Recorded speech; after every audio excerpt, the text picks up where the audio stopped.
नमस्कार दोस्तों, मैं शिव कुमार examantara.com में आपका स्वागत है। चलिए आज हम आपके लिए लेके आए हैं 27 सितंबर 2020 करंट अफेयर क्वेश्चन फॉर्मेट के रूप में। ठीक है, चलिए दोस्तों, फर्स्ट क्वेश्चन है, हाल ही में 2G नेटवर्क पर भी सहजता से चलने वाला किस मोबाइल ऐप को विकसित किया गया है? तो दोस्तों, दूर दराज क्षेत्र जहाँ पे 3G और 4G सेवा नहीं है, वहाँ के लोग भी इसके द्वारा ऑनलाइन पढ़ाई कर सके। मेनली कोरोना के कारण बहुत सारे स्कूल बंद हो गए। जहाँ दूर दराज के क्षेत्रों में जहाँ पे नेटवर्क की सुविधा नहीं है 3G 4G, वहाँ के बच्चों के लिए को ध्यान में रखते हुए मुख्यतः ये वाइज ऐप को विकसित किया गया है। ठीक है, इस सबसे बड़ी बात यह है कि इस वाइज ऐप को जैसे ही ये डाउनलोड होना शुरू किया, 101 देशों में, टोटल 101 देशों ने इसे डाउनलोड किया है। और भारत की बात करें तो लगभग 50 राज्यों में 50 जगहों पर इसे बहुत ही तेज़ी से डाउनलोड किया गया है। ठीक है, तो ये वाइज ऐप जिसे विकसित किया है उत्तर प्रदेश निवासी बिलाल आब्दी और कश्मीर निवासी मोबिन मसूद ने। ठीक है दोस्तों, और सबसे पहले इसका उपयोग भारत में जो है वो जम्मू कश्मीर में करने का फैसला किया गया था। ठीक है दोस्तों, चलिए नेक्स्ट क्वेश्चन पढ़ते हैं। क्वेश्चन नंबर 2 है, हाल ही में कोरोना से SP बालासुब्रमण्यम का निधन हो गया, इनका संबंध किससे है? तो इनका संबंध है गायन से। ठीक है दोस्तों, इनका संबंध किससे है? गायन से। ये बहुत बड़े भारत के बहुत ही बड़े एक मशहूर गायक थे। दोस्तों, सबसे इम्पोर्टेंट बात यह है कि इन्हें SP बालासुब्रमण्यम जी को सर्वाधिक गानों का गिनीज वर्ल्ड रिकॉर्ड इनके नाम है। ठीक है, मतलब कि भारत में सबसे अधिक गाने का जो गिनीज वर्ल्ड रिकॉर्ड जिसके नाम है वो है SP बालासुब्रमण्यम। ठीक है दोस्तों, और मुख्य भी बात ये भी है कि इन्हें 6 बार राष्ट्रीय पुरस्कार तथा 2 बार 2001 में पद्मश्री और 2011 में पद्म भूषण से भी सम्मानित किया गया है। ठीक है दोस्तों, तो चलिए नेक्स्ट क्वेश्चन पे हम लोग चलते हैं। क्वेश्चन नंबर 3 है, 2007 में वोडाफोन केस। देखिए, 2007 वोडाफोन केस जो भारत सरकार के टैक्स बकाया से संबंधित था। वोडाफोन ने एक कंपनी को अधिग्रहण किया था। ठीक है दोस्तों, तो कंपनी का अधिग्रहण किया था जिसमें भारत सरकार के साथ उसका टैक्स से संबंधित विवाद हो गया था, जो भारत की हाई कोर्ट सुप्रीम कोर्ट में होते हुए ये अंतर्राष्ट्रीय न्यायालय में चला गया था। तो वोडाफोन केस जो भारत सरकार के टैक्स बकाया से संबंधित था, जिसमें वोडाफोन की जीत हुई है, कल ही वोडाफोन की जीत हुई है। इसमें वित्तीय लेन देन किस आइलैंड पर हुआ था? ठीक है, तो वित्तीय लेन देन जो है वो वित्तीय लेन देन मतलब क्या, कहने का मतलब कि वोडाफोन जिस कंपनी का अधिग्रहण किया था वो जो है वो भारत में अधिग्रहण न करके केमैन आइलैंड पर अधिग्रहण किया था। केमैन आइलैंड कहाँ पे है? ये UK ब्रिटेन के स्वामित्व वाला आइलैंड है, जो ब्रिटेन के पास में ही है। आप मैप पर देखेंगे तो आपको दिखेगा। ठीक है दोस्तों, तो ये दोनों के बीच जो समझौता हुआ था वोडाफोन और एक कंपनी के बीच, वो क्या केमैन आइलैंड पर हुआ था। ठीक है दोस्तों, चलिए नेक्स्ट क्वेश्चन पे हम लोग चलते हैं। नेक्स्ट क्वेश्चन है, हाल ही में 64 साल पुरानी MCI medical council of India को ख़त्म कर कौन सी नई संस्था बनाई गई है? ठीक है, तो हाल ही में 64 साल पुरानी MCI मतलब मेडिकल काउंसिल ऑफ इंडिया, इसका गठन कब हुआ था? 1956 में। इसको ख़त्म कर दिया गया है और एक नई संस्था बनाई गया है, इसका नाम है NMC मतलब नेशनल मेडिकल कमेटी। ठीक है दोस्तों, अब इन्हें ख़त्म क्यों किया गया? तो देखा गया है कि MCI में बहुत सारा करप्शन हो गया था, अंदर में बहुत करप्शन थे। MCI का मुख्य कार्य यह था कि जो भी मेडिकल कॉलेज है उनको मान्यता प्राप्त करना तथा उनकी गुणवत्ता की जिम्मेदारी उनके पास था। ठीक है दोस्तों, जितने भी मेडिकल कॉलेज है, जो डॉक्टरी से संबंधित कॉलेज है और जो डॉक्टरी से संबंधित बड़े बड़े अस्पताल है, जो उनकी गुणवत्ता को परीक्षण करना MCI के काम था। पर उनमें करप्शन की वजह से उन्हें ख़त्म कर एक नया संस्था बनाया गया है जिनका नाम है NMC। दोस्तों, NMC के पहला अध्यक्ष जो है वो एम्स के पूर्व विभागाध्यक्ष डॉक्टर सुरेश चंद्र शर्मा को इसका पहला अध्यक्ष बनाया गया है। ठीक है दोस्तों, चलिए नेक्स्ट क्वेश्चन पर चलते हैं। क्वेश्चन नंबर 5 है, कोरोना के काल में ताजमहल का दीदार करने वालों को सैनिटाइज करने के लिए सैनिटाइजर में किस रसायन का उपयोग किया जाएगा? तो दोस्तों, कोरोना का अभी तो वैसे व्यक्ति जो ताजमहल का दीदार करना चाहते थे, अब उनके लिए लगभग 21 सितंबर से ताजमहल को खोल दिया गया है। ठीक है दोस्तों, तो अब उनमें महामारी को ध्यान में रखते हुए वहाँ जो भी लोग आएंगे उन्हें अच्छी तरह सैनिटाइज किया जाएगा। तो सैनिटाइजर जो है उसमें एक रसायन पाया जाता है। कौन सा रसायन है? तो सोडियम हाइपोक्लोराइड पे इसलिए ज़्यादा जांच किया गया है ताकि यह देखा गया है कि सैनिटाइज करने के दौरान लोगों को ताजमहल की जो वहाँ पे जो मार्बल लगा हुआ है, वहाँ पे जो संगमरमर है, उसको कोई क्षति होगा कि नहीं होगा, क्योंकि ज़्यादा सैनिटाइज करने के बाद, हाथ से सैनिटाइज करने के बाद लोग मार्बल को, वहाँ के संगमरमर को टच करेंगे और उसका कलर फेंट कर खराब होता है कि नहीं होता है, इसके लिए इस रसायन पर बहुत ज़्यादा परीक्षण किया गया है।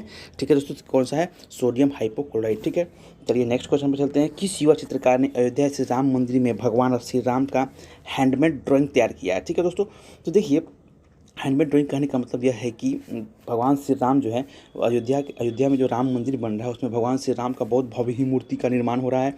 जो भव्य मूर्ति का निर्माण जो होगा, उनका फेस कैसा होगा, उनका बॉडी कैसा होगा, इसके लिए भारत के बहुत ही बड़े हैंड ड्राइंग चित्रकार जो है वो श्याम दिवाकर ने इनका ड्राइंग तैयार किया है। ठीक है दोस्तों, चलिए नेक्स्ट क्वेश्चन है, क्वेश्चन नंबर 7 है। किसने 6 दिसंबर 1992 को अयोध्या में ढांचा ध्वंस की घटना को सुनियोजित साजिश करार दिया? ठीक है दोस्तों, देखिए, 6 दिसंबर 1992 में जो अयोध्या के जो बाबरी मस्जिद को ढाकर जो राम मंदिर निर्माण की जो प्रक्रिया चल रही है, उस ढांचा को बार बार सुप्रीम कोर्ट, वहाँ उस समय के प्रधानमंत्री हमारे श्री अटल बिहारी वाजपेयी जी थे, स्वर्गीय, तो उन्होंने सबने बहुत ही शर्मनाक बात बताया था, कि इन्होंने कुछ बात बताया था, लेकिन अभी हाल ही में एक आयोग ने, जिसका नाम है लिब्रहान आयोग ने इसे एक साजिश सुनियोजित ढांचा करार दिया है कि ये फिक्स प्लान था पहले से ही। ठीक है दोस्तों, चलिए हम नेक्स्ट क्वेश्चन पे चलते हैं, क्वेश्चन नंबर 8।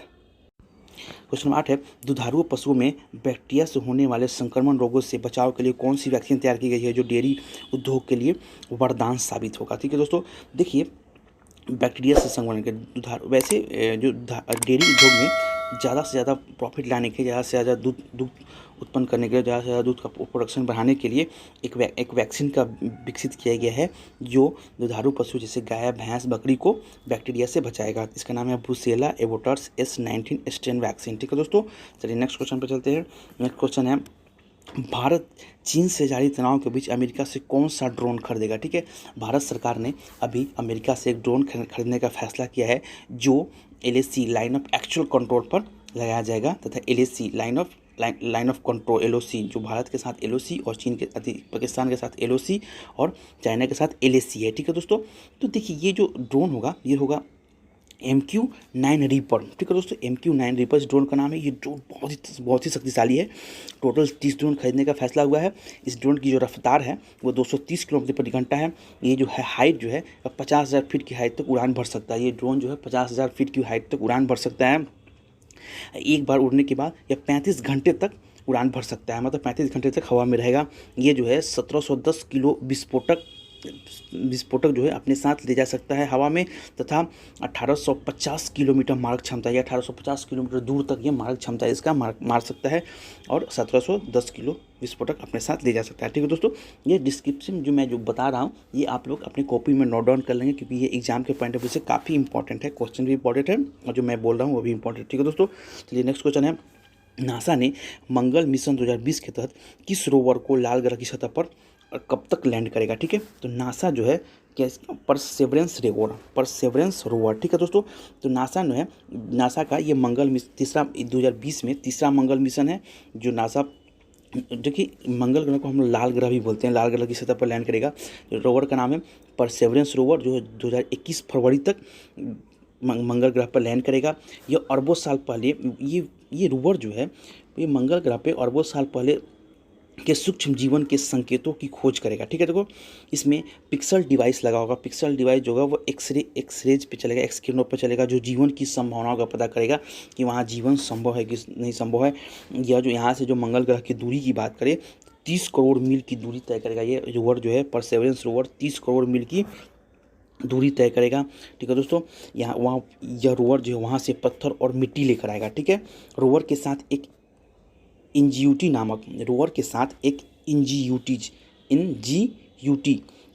नामक छोटा सा हेलीकॉप्टर भी मंगल ग्रह पर जाएगा, जो मंगल ग्रह की सतह पर उड़ान भर के पता करेगा कि यहाँ पर हेलीकॉप्टर उड़ान भर रहा है कि नहीं भर रहा है। ठीक है दोस्तों, तो यहाँ पर एक हेलीकॉप्टर भेजा जा रहा है जिसका नाम है इंजीयूटी, वहाँ की सतह पर उड़ान भरेगा। ठीक है दोस्तों, नेक्स्ट क्वेश्चन है, विश्व जोखिम सूचकांक 2020 के अनुसार भारत कितने देशों के बीच 89वें स्थान पर? ठीक है, तो विश्व जोखिम सूचकांक जो के अनुसार भारत जो है 181 देशों के बीच 89वें स्थान पे है। ठीक है दोस्तों, ये विश्व जोखिम सूचकांक जो है भारत की जलवायु वास्तविकताओं के निपटने के लिए तैयार नहीं था, क्योंकि ये भारत जो है वह जलवायु जलवायु जो वास्तविकता है, मैं जैसे कि मान बहुत सारा आपदा आती है, जैसे बाढ़, सुखाड़, बोलते हैं सुनामी, ठीक है। ये सब से निपटने के लिए भारत तैयार है कि नहीं है, इसकी एक रैंकिंग तैयार की गई है जिसका नाम है विश्व जोखिम सूचकांक। इसमें भारत जो है वो 89वें स्थान पर है। अगर दक्षिण एशिया में बात करें तो भारत चौथे स्थान पे है। पहला बांग्लादेश, अफगानिस्तान, पाकिस्तान के बाद भारत चौथे स्थान पे, ठीक है दोस्तों। तो ये क्या है, ये जो है आपदाओं से, जो भी आपदा है, जो प्राकृतिक आपदा है, उनसे बचने के लिए एक रैंकिंग है, ठीक है दोस्तों। नेक्स्ट क्वेश्चन है, गुरप्रीत सिंह संधू और संजू गुरप्रीत सिंह संधू और संजू किस खेल से संबंधित है? तो गुरप्रीत सिंह संधू और संजू जो है वो फुटबॉल से संबंधित है, ठीक है दोस्तों। गुरप्रीत सिंह संधू जो है वो गोलकीपर है, किसके? पुरुष फुटबॉल टीम के। और संजू जो है वो मिडफील्डर है महिला टीम के, ठीक है, महिला फुटबॉल टीम के। इन दोनों को all India football federation AIFF की तरफ से फुटबॉलर ऑफ द ईयर से सम्मानित किया गया, ठीक है दोस्तों, इन दोनों को। चलिए नेक्स्ट क्वेश्चन है, क्वेश्चन नंबर 13 है, सितंबर 2020 में खादी और ग्रामोद्योग आयोग ने सुनील सेठी को अपना सलाहकार नियुक्त किया। इन्होंने किसके स्थान ली? तो रितु बेरी के स्थान पर सुनील सेठी को खादी और ग्रामोद्योग आयोग का सलाहकार नियुक्त किया गया, ठीक है दोस्तों। चलिए नेक्स्ट में चलते हैं, क्वेश्चन नंबर 14, हाल ही में भारत किस देश के साथ उत्तरी अरब सागर में समुद्री द्विपक्षीय अभ्यास के चौथे संस्करण की शुरुआत की है? तो इसको बोलते हैं जीमैक्स मतलब भारत और जापान के बीच नौसेना का अभ्यास को हम लोग जीमैक्स के नाम से जानते हैं, ठीक है दोस्तों। बहुत बार क्वेश्चन पूछता है जीमैक्स नौसेना अभ्यास किन दो देशों के बीच हुई? तो भारत और जापान के बीच। ये चौथा संस्करण था, ठीक है दोस्तों, चौथा संस्करण था जो भारत और जापान के बीच हुई है, कहाँ पे? उत्तरी अरब सागर में, ठीक है। नेक्स्ट क्वेश्चन में चलते हैं, भारत किस देश के साथ उच्च तकनीक वाले हथियार प्रणालियों का सह विकास और सह उत्पादन करेगा और उन्हें मित्र देशों को निर्यात भी करेगा? किसके साथ? इजराइल के साथ, ठीक है दोस्तों। अभी हाल ही में इजराइल के साथ एक वेबिनार भी संबोधित किया गया है जो हथियार के सह विकास और सह उत्पादन तथा उन्हें मित्र देशों को निर्यात करेगा। नए तकनीकी हथियार का निर्माण इन दोनों देशों मिलकर करेंगे, ठीक है दोस्तों। चलिए नेक्स्ट क्वेश्चन है, question number 16, standard and poor global rating के अनुसार अनुमान के अनुसार वित्त वर्ष 2021 में भारत की अर्थव्यवस्था में कितने प्रतिशत का संकुचन आया है, ठीक है दोस्तों। तो देखिए स्टैंडर्ड एंड पुअर क्या है? एक ग्लोबल रेटिंग एजेंसी है जो कोविड-19 के कारण भारत की GDP में 9% की गिरावट का संकुचन का अनुभव कर रहा है, कि भारत कोविड के कारण जो है, भारत की महामारी के कारण जो है, भारत में GDP में 9% की गिरावट 2021 में हो सकता है, ठीक है दोस्तों। चलिए नेक्स्ट क्वेश्चन है, केरल पर्यटन के निम्नलिखित अभियानों में से किसने विपणन के लिए प्रतिष्ठित पाटा ग्रैंड अवार्ड 2020 प्राप्त किया है? तो ह्यूमन बाई नेचर, ठीक है, ह्यूमन बाई नेचर ने जो है वो क्या है, पाटा ग्रैंड अवार्ड 2020 से सम्मानित 2020 से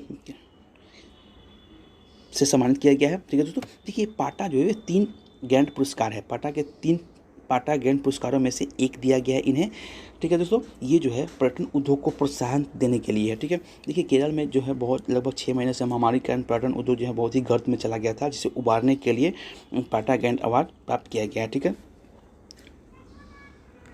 नेक्स्ट क्वेश्चन है, फेसलेस इनकम टैक्स अपीलों